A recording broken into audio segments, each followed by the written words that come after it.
Cool. So I'm going to talk about some misconceptions in testing. So first, who am I? Miss Hello, Aegerter. I'm the managing director of House of Test, which is a consulting company. This is weird. Not my company, but the sound.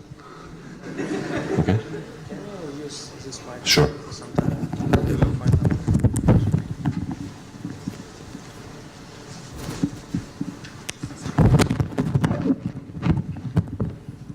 Okay.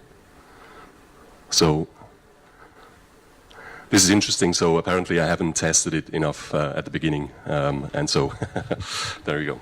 Okay, so as said, I'm the managing director of a consultancy company, House of Test, and I'm also in a professional association for testers, which is the Association for Software Testing, and there I'm the VP of Marketing.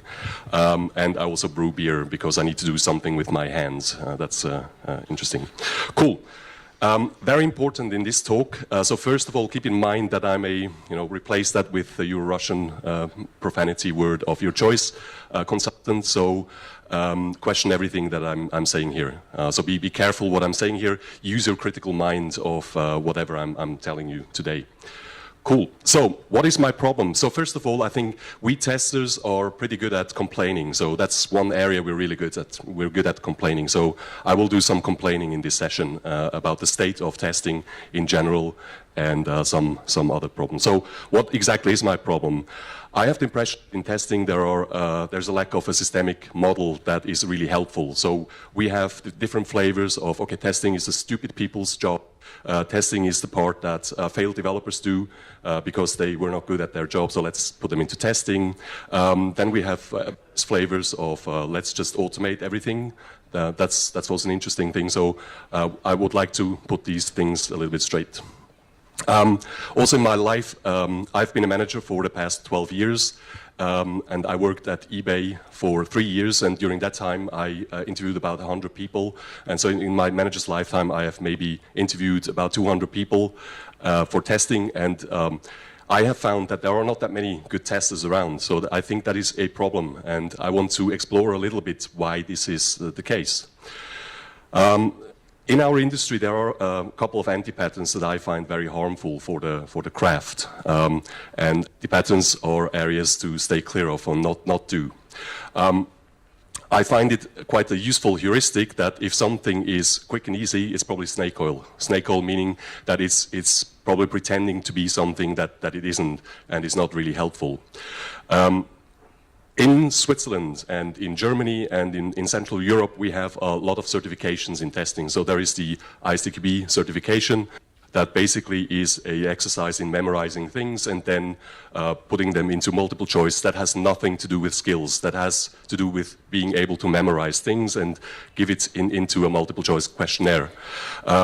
Also, there are very few areas in human activities where only one right answer for a question. So I find that something that is not really helpful. Furthermore, it is a big business model for consultants like myself because it is highly scalable and makes a lot of money. So that's not really good. I believe this is a similar mechanism like the one from drug dealers. So basically you create a need for something and then you satisfy that need. And I think that is very helpful. One other thing is that testing is being commoditized, meaning that it becomes something every idiot can do.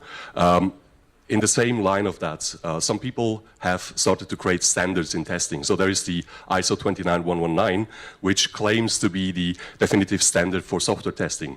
Now, standards are very helpful in areas where variation is harmful for a system. Let's say electricity plugs or battery sizes. If you have thousands of different battery sizes, that would not be very helpful if you have to recharge or kind of replace your battery somewhere. So there you try to standardize the size of batteries because that is helpful for the system. Now, testing is an area and a system that gains from variation. It's not one that is harmed by variation. The more variation you introduce into your testing, the better you will be finding interesting information about the product. So it's a system that is harmed by standardization, so you probably shouldn't do that. Good. Not sure if this is a problem in Russia as well, but very often people are asked to write huge documentation, so test report that has several hundred pages, a strategy plan that has thousands of pages. Now you can be sure, as if you write a document that has more than 3 pages, people will not read it. People have time to do that. Make a little experiment. If you are in a company that has a kind of a 50-page test plan, just fill the middle pages with gibberish, just with some random words, and see what happens. Most likely no one will notice, and then you know that no one is actually reading your documents. Good. I mentioned before that people want to automate everything. So automate everything because testing is stupid, so let's just have a machine do it. So let's try that. I will have a little application here. So we'll try to automate. We'll do a little exercise.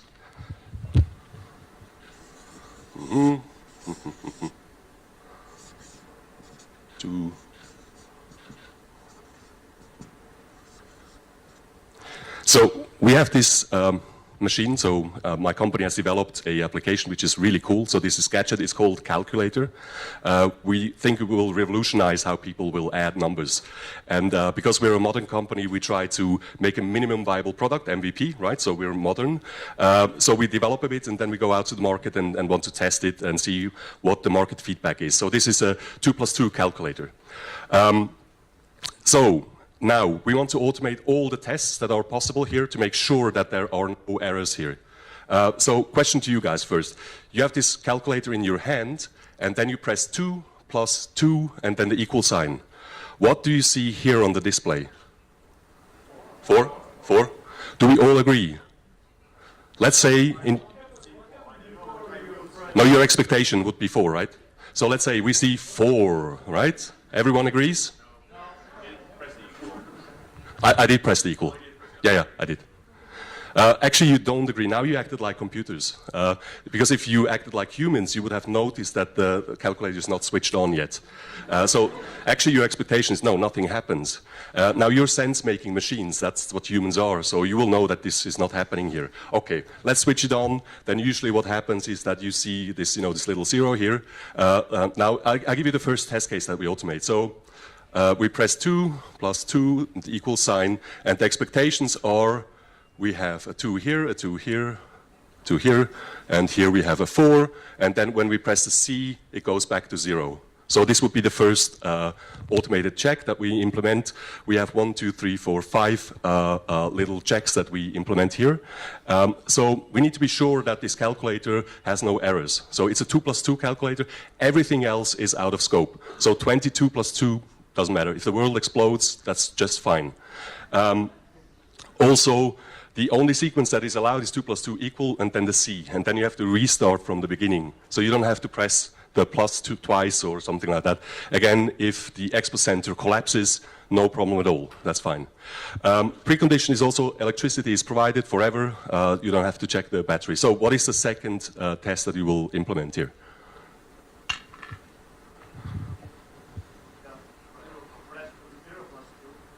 No, 0, there is no 0.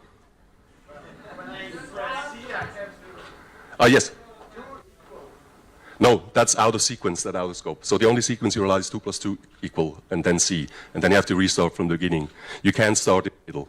That's out of scope. Again, if... Yes, okay. So the second one is make one, how many times? Twice. Okay. Okay, third test case. You need to be sure that there are no errors in this application. No, out of scope. Again, if that gives you an infectious disease, just fine. Out of scope. 3 times. Okay, let's change that to 3 times. Okay, cool. No, out of scope. Out of scope, that's out of sequence. So the only sequence you're allowed to do is 2 + 2 equal. So are you already sure that there are no errors in this application? Yeah? Okay, I introduced a couple more. So kind of timing issues. So it's kind of I press the button fast or I press it for a long time. And so this is just, you know, everything in that spectrum. That would be the third one. Now, by now, we already have implemented a robotic arm that costs $100,000 US. So it's already very expensive for this 2+2 calculator. But let's say we also want to be sure that the result appears in normal time. So let's say result is in less than 10 milliseconds or something like that. All right. Now we're sure there are no errors in this application. I mean, this is a very simple application. Most of your programs will be more complicated, right? So this is a 2+2 calculator, very simple. We're sure that there are no errors here, right? Okay, good. So let's make that. Okay, so I have the calculator in my hand. I press 2+2. Then you will see a 4 here. But just for the sake of it, there will be a decorative 5 on the left side of the screen. Would you report that as a bug? Hands, who would report that as a bug? Yeah, many of you. So let's add that. So no artifacts. So okay, now we're sure, right? Okay, I press 2+2 equals sign. 4 appears, but the calculator gets incredibly hot and burns your hand. You have to drop it. Would you report that as a bug? Yes. Okay, so we have a next test case here. Okay, you press 2+2, then the equal sign. Number 4 appears, but goes away after 2 seconds. Would you report that as a bug? Yes, so we have another test case. Now, because some of you are very technical, you have a little code review, and you notice that it's actually not adding the number, but multiplying them. So it's a 2 times 2 calculator, which will be a problem in the next iteration when it's a 3+3 calculator. That will be wrong. Would you report that as a bug? Yes. So my point here is that you could go on endlessly here. You can automate everything that you know about the behavior of a product. So something for which you have an explicit expectation, that's what's automatable. Everything else is not. So what humans are really good at is the discovery of violation of implicit expectations. So once more, we humans, we have a lot of expectations. We don't even know that we have them. But as soon as they are violated, we will notice that something goes wrong. So with these cases that I mentioned here, you immediately knew, okay, that's not good. That's not a good thing. So you immediately knew, okay, this is something that we need to do. Now, when you automate things, you can only codify things for which you have explicit expectations. So that's what's codifiable. Everything else, you can't tell a computer, so have a look here and tell me if something is wrong. That's not computable. So this is by definition not doable. And I think this is a very important part and argument in the line where people think that you can automate testing. You can't automate testing, you can automate a part of it. Everything that checks explicit expectations, that's the part that you can automate. Everything else, you can use automation for data gathering, but not to do that. So in the same line, let's say if you had to come up with the list of things that can go wrong in this room. Now, again, if you brainstormed and made a huge list with hundreds of items, you probably didn't have this one on your list. So airplane from Novosibirsk airport starts, a circus elephant is aboard. Now the door opens because of loss of pressure and the elephant rams into that room. This would definitely belong in your list of things that can go wrong in this room, but it's not on no one's list here. I would bet a lot of money on that this wouldn't be on your list. But again, you recognize that there is a problem here. So, so what is software testing then? So what's my view on software testing? What is it? So to me, it's provide quality-related information about the product efficiently to stakeholders. So as testers, we are not there to write test cases or only to find bugs, but what we are is in the information delivery business. So that's what we do. We deliver information to people who are important in a product, in a project. So it's not only the execution of test cases or doing automation, but basically it's providing information. Now that liberates you to find the method of choice that you want to do in order to find this information. So usually when you test a product, you know more about the product after you have tested. And this information can be valuable to stakeholders.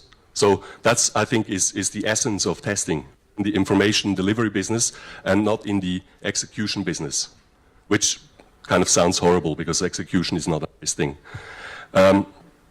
So in the same line is that testing is the art of finding out what software can do and also where it fails to do what it claims. Much of the testing is often confirmatory checking. Basically, you do a demonstration of the product. You're not really examining or challenging the product in a way that will reveal behavior that is not wished for. Especially the red part is much harder to do because you don't know what you're expecting. And the way to do that is through experimentation. So, who knows James Bach in here? Heard of James Bach? So James Bach and Michael Bolton, they call it checking versus testing, and I disagree with them because testing is the whole activity of what testers do. So it's not a contrast between these two things, but it is the approach that you do. So checking is the often binary evaluation of explicit expectations, and experiments are much more in the line of scientists, where you actually don't know what you're going to discover. So you make an experiment with the product, and then something comes back, and you as a human sense-making machine, you try to evaluate whether or not what you're seeing there makes sense or not. And so the experimentation part is far more important, because usually a skilled developer, if a skilled developer is asked to implement a feature that it does something, usually a developer can do that. So they're smart people, so they can do that. And you just kind of trying to do that again probably doesn't reveal a lot of new information. Another misconception is that test-driven development it's not testing, so this is a design technique. What also comes into play here is that if you only have unit tests, you will not be able to give any statement of the system's behavior. And that's the Ashby's law of requisite variety, which means that every controlling system needs to have the equal complexity or a higher complexity of the system that it controls. Which means with unit tests you will not find system errors. So if components are interacting with each other, unit test is usually not able to find that. So you need to drive a system from a higher level. Good. So who in here is a developer? Oh, there are many developers. Okay, let's ask you. So, interesting. You're a developer. That's cool. So, are you a manual developer or an automated developer? Manual. Yeah, that's exactly. So, I see your hands on the keyboard. So, you must be a manual developer. And there is automated developers as well. So automated development, you guys just have found a different name for it. It's called compiling. So compiling is automated programming.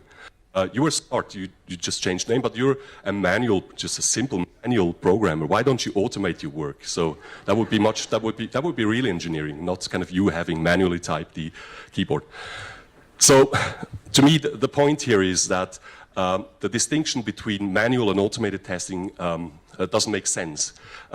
It's also we humans we are suckers for binary categorizations.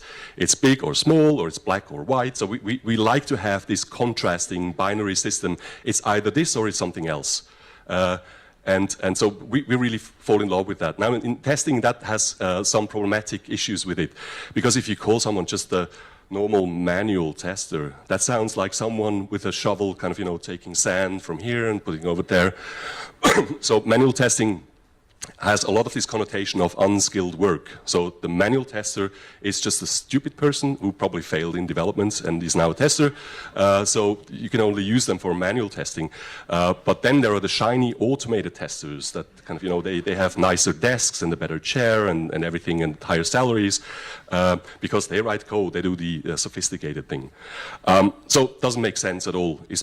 Like it doesn't make sense for developers to make any distinction between the manual part of the writing code and the automated part. Doesn't make sense.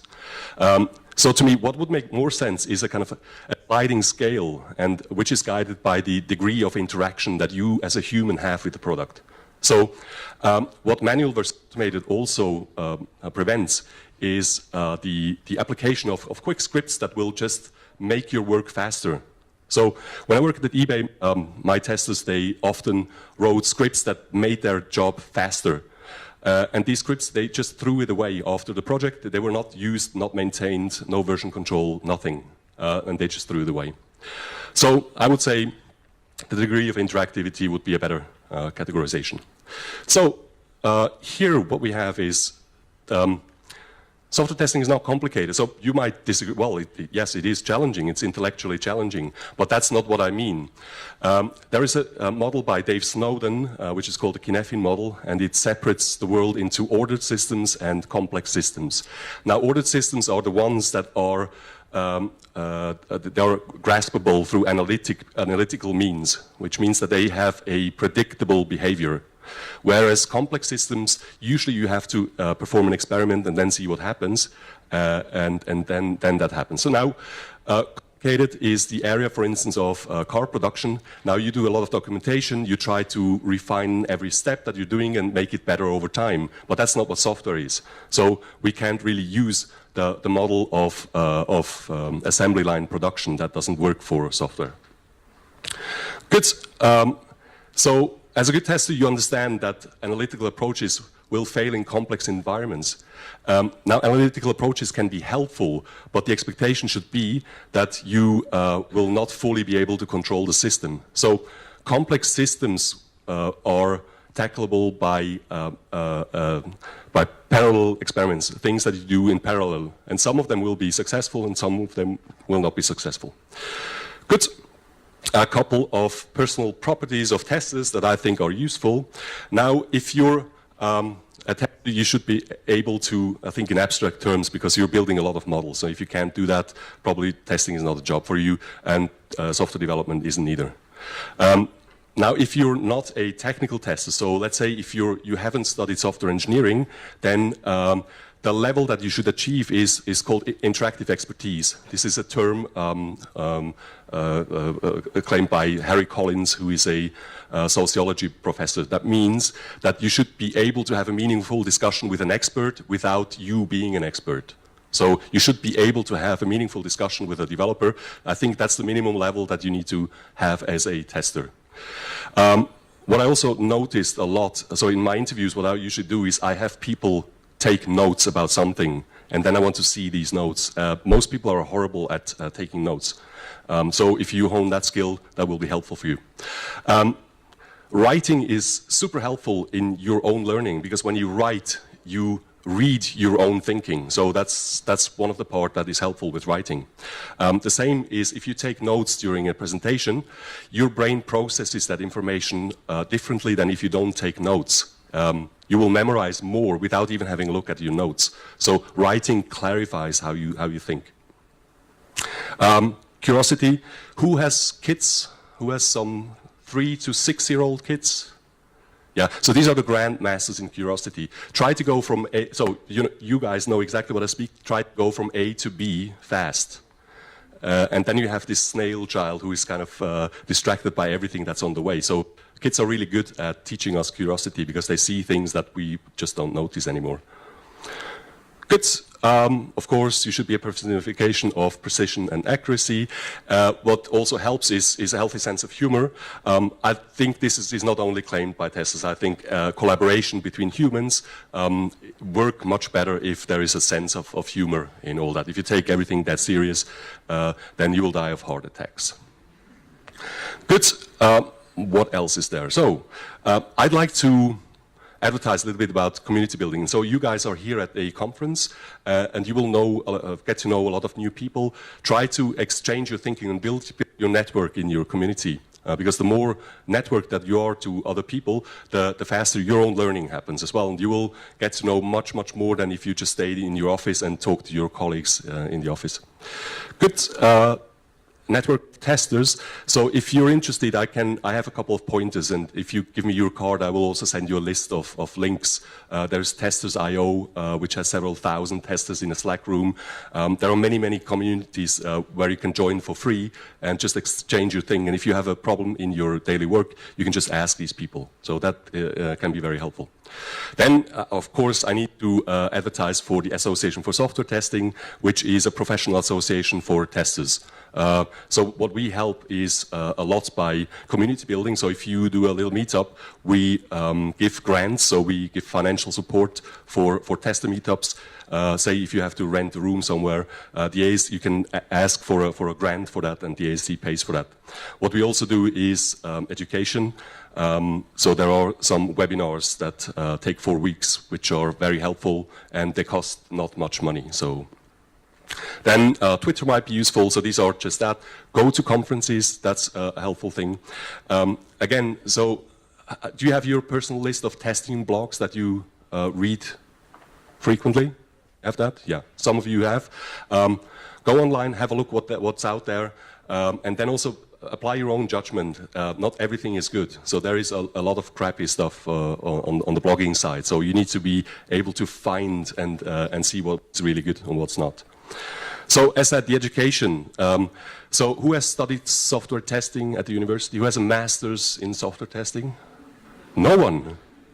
Yeah, see, that exactly is the problem. So you can't really study software testing at university degree. So there are very few universities that provide a degree in software testing. One is the Florida Institute of Technology, but no longer, because the professor had enough from the US and is kind of migrating to Canada now. And so that will also die. But what can you do? So BBST classes are 4-week webinars which need about 20 hours a week of your time, so they're very intensive. You collaborate in these seminars with people across the globe, so that's quite a good forum. There are shorter courses like Rapid Software Testing, which is a 3-day course. That's very good. Now, with whatever you do, what I like to advertise is the epistemological anarchy. Epistemology is the science of the acquisition of knowledge. So you as testers, you always have to learn things. Now, don't let anyone tell you how you should do that, which is kind of funny because that's what I just did here, right? So I told you what to do, but now I want to kind of, contradict myself. So just, basically, whenever you acquire knowledge, try to follow your own path and don't have any authority except to tell you what you should do there. Also, quite a good book, Against Method, which is an examination of how scientific discovery works. And so that basically the scientific method is not that much applied with scientists because they basically usually do whatever works. And so that's one thing, very readable book. Good, I think we're almost at the end. So to me, good testing is if you do constant learning and really try to deeply understand what's happening. Then the second one, negativa, is a way of excluding things. So who has a to-do list? Who maintains a to-do list here? Okay, who maintains a not to-do list? Things that you, oh, cool. There are a couple. So kind of a list of things, I will not do these and these and these. Yeah. So sometimes it's good to just think, okay, what is not helpful? What should I not do? Number 3 is very important to me. I think testing is so interesting because it's the combination of engineering and philosophy. So testing is not only an engineering practice, but it combines these two in a meaningful way. That makes it really good. Number 4, have the community as your multiplier and you will become world-class. Okay, so I'm 1 minute early, but let's have your questions.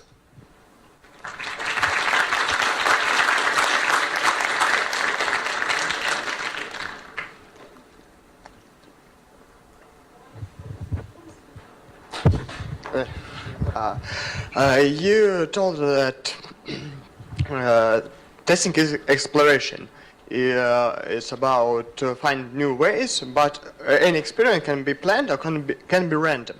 What do you think more helpful in that regard of testing? So Is your question what you should do in order to maximize the probability that you will find something that is interesting? Yeah, you should plan, or you should just do some random things and see the results. Well, doing random things can be one of the strategies that you apply. If it's the only one, then it's probably not good. What you should do in order to maximize that is first of all, you can build meaningful models of your product and then try to find interesting areas which you want to explore. And if you apply many different methods, then you will maximize the discovery of new things. So exploration, yes, absolutely. Exploration shouldn't be the only thing. So you need to automate a couple of areas in testing. Yeah. Yes. Thank you.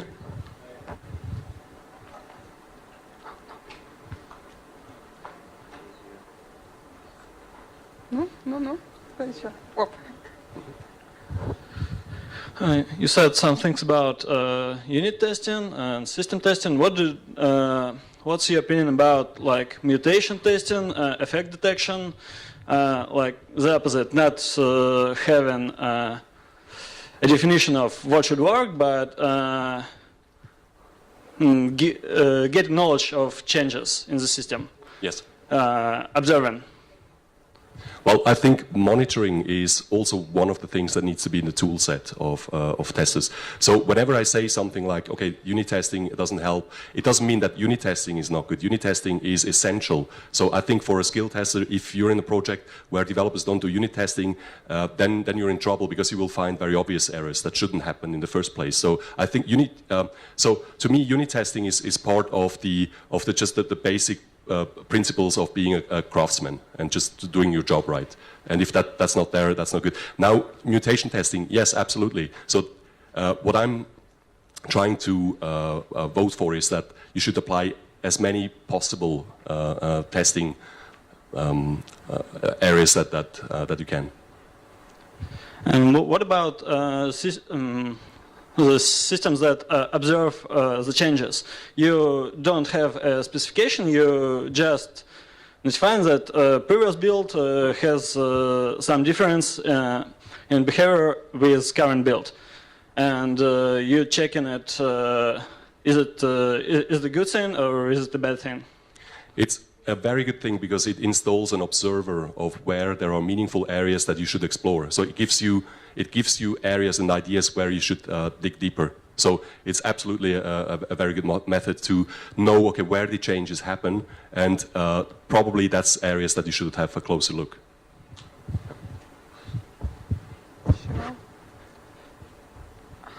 Можно я сделаю так? Hello. You talking about degree in software testing, and I wonder what kind of stuff you will give students for 5 years or 7 years. What kind of study they should have? Well, what I believe is that a large part of that should be software engineering. Certainly you should be able to become a good engineer. What I would also add is a lot of the areas in philosophy, in critical thinking, in lateral thinking, curiosity, building models, design, all these areas I would do that. But I haven't designed a university degree in that. In Switzerland, there is a technical university who is currently trying to do that, and I'm part of that group. What there is an area that is actually painful. It's very difficult to know, okay, what should be the curriculum of such a study. It's very, very difficult to define that. But what I would do is, I would have a lot of engineering and a lot of philosophy, psychology, and kind of observation techniques, things like that would also be part of that. But how it actually looks like, I haven't done that yet. So, yeah. Hello. Please give us advice what tools good manual tester or any tester should use. Some ultimate or must-have tools. Yeah. Your brain is tool number one. So that's the tool that you should use. So can you be more specific? What do you mean by tool? Yeah. Tools, or any automation tools, or maybe Bash or something. Well, it's I refrain from giving specific tool names because that is the wrong way around. So what you should do is have a look at the problem that you're trying to solve, and that will guide you in the directions of what tool can be helpful there. If I just give you a hammer, you will look at every problem as a nail. So that's I can't give you a list of tools that you should use. Okay, thanks.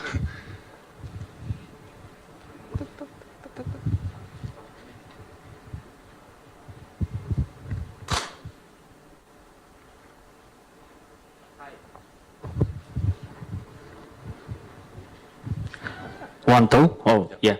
Hi, you have told us a lot of things testers should or should not do. Let's imagine you're an excellent tester. You come to your job, it's regular day, there's nothing special, you can do whatever you want. What are the basic activities you will be doing during the day? Just like main things, the list of them. Okay, so if I was completely free as a tester, so the first thing that I would do is sit close to the developers and become their friend. So I think that's the first step in that would be to build a relationship with your developer friends and clarify that your job is not to kind of break their software, but actually help them to shine and become brilliant. So that would be the first step. So it's kind of during the very early phase in testing, what I would do is try to find ways how something that they think of will become a problem. So one good model that you can think of is this one. So as a developer, what you're doing, you're converging to a solution. So this is a finite space, so there are a number of possible solutions for something, and then you kind of try to center to a solution. Now you as a tester, you take this solution and you're expanding in an infinite problem space. So what you're trying to find is, okay, what would happen if something did that? What would happen? Have you thought of that? So could there be a risk here? So it's kind of your job there is to help developers to apply a critical mind into finding potential problems that will become larger problems later on in the project. So that's one step. But then later on, what I would do is also teach the developers more in testing, because that's what your specific area of expertise is. I don't believe that only testers should test. So developers should definitely test as well. And some developers are really, really good, even exploratory testers. So I've met a lot of very brilliant developers who are also good testers. But what I believe is that as a developer, you can't have these kind of mindsets in your brain in parallel. So it's kind of, but basically what I would build is your relationship to your developers. So I will be outside. Maybe we can talk a little bit more. This is a very long discussion. Okay, what exactly you do? Yeah.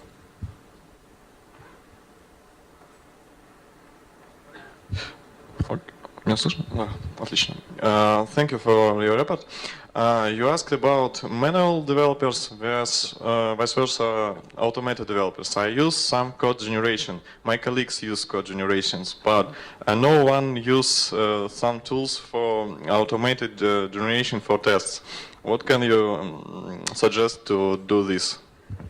So, not sure if I understand. So in your project you have zero automation. There's nothing is automated, or? Yes, there are no tools for automated generation or test auto generation. You can auto run your test, but you cannot create automated. Well, the reason for that is because you need human sense making in that process. You can't automate the process of you can in certain areas, but in many areas you can't just tell the computer, write me all the sets of automated tests for me.